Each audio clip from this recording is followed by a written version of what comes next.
بسم اللہ الرحمن الرحیم۔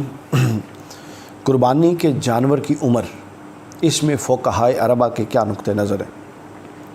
احناف کے ہاں قربانی کے لیے وہ بکری جائز ہے جو 1 سال کی ہو اور دوسرے میں داخل ہو گئی ہو، گائے اور بھینس جو 2 سال کی ہو کر تیسرے میں داخل ہو گئی ہوں، اور اونٹ جو 5 سال مکمل کر چکا ہو اور 6 سال میں داخل ہو گیا ہو۔ یہ احناف کے ہاں ہے۔ مالکیہ کے نزدیک بکری 1 سال کی ہو اور دوسرے میں واضح طور پر داخل ہو چکی ہو، یعنی کم از کم 1 مہینہ وہ گزر چکا ہو دوسرے سال کا۔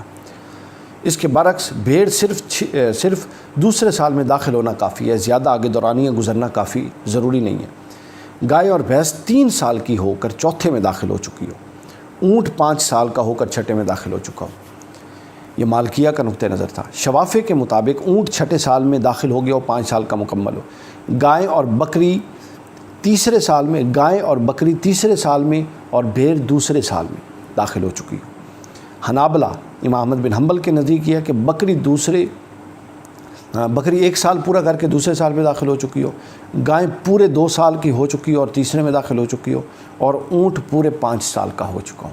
یہ عمریں ہیں جو ائمہ اربعہ کے نزدیک جانوروں کی ہیں۔ اب میں اس کا خلاصہ کر دیتا ہوں کہ مذاہب کے فقہاء کے نزدیک اونٹ ایک ایسا جانور ہے جس کی عمر پر اتفاق ہے، چاروں میں اتفاق ہے، چاروں نقطہ نظر میں، کہ اونٹ کے قربانی کے قابل ہونے کے لیے جو شرط ہے وہ 5 سال کی عمر ہے اور 6 میں وہ داخل ہو جائے۔ گائے کے بارے میں 2 رائے پائی جاتی ہیں۔ احناف، شوافع اور حنابلہ، یعنی امام اعظم کا مسلک جو ہے، اور امام شافعی کا اور امام احمد بن حنبل کا، ان کے نزدیک گائے 2 سال کی ہونی چاہیے اور تیسرے میں داخل ہو۔ اگر وہ 2 سال مکمل کر چکے ہیں تو وہ قربانی کے لیے جائز ہے۔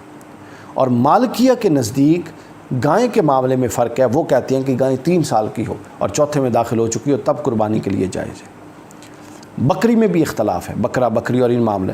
شافعیوں کے نزدیک 2 سالہ اور باقی تمام کے نزدیک 1 سال کا بکرا یا بکری ہوگی تو وہ قربانی کے لیے جائز ہوگی۔ یہ فرق ہے ان کے ہاں۔ میں دوبارہ عرض کر دیتا ہوں کہ اونٹ کی عمر پر اتفاق ہے تمام فقہاء میں، فقہائے اربعہ میں، کہ 5 سال کا ہو 6 میں داخل ہو۔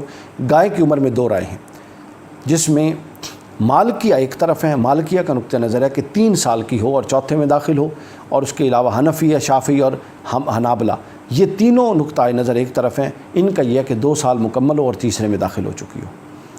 اس کے بعد بکری کی عمر میں اختلاف ہے کہ شوافع کے نزدیک 2 سال کی ہو اور تیسرے میں داخل ہو چکی ہو، اور باقی سب کے نزدیک، شافعیوں کے علاوہ حنفی، مالکی اور حنبلی، ان کے نزدیک 1 سال کی ہوگی تو اس کی قربانی جائز ہو سکتی۔ آپ یہ دیکھیے کتنا فرق اور کتنا تنوع ہے، کیسا حسین ہے یہ فقہ کا ہے۔ مطلب اس میں وسعت آتی ہے جب آپ ائمہ اربعہ کی آراء کا سلسلہ میں نے اس لیے شروع کیا، آگے انشاءاللہ ہر نقطہ نظر پہ میں دوں گا۔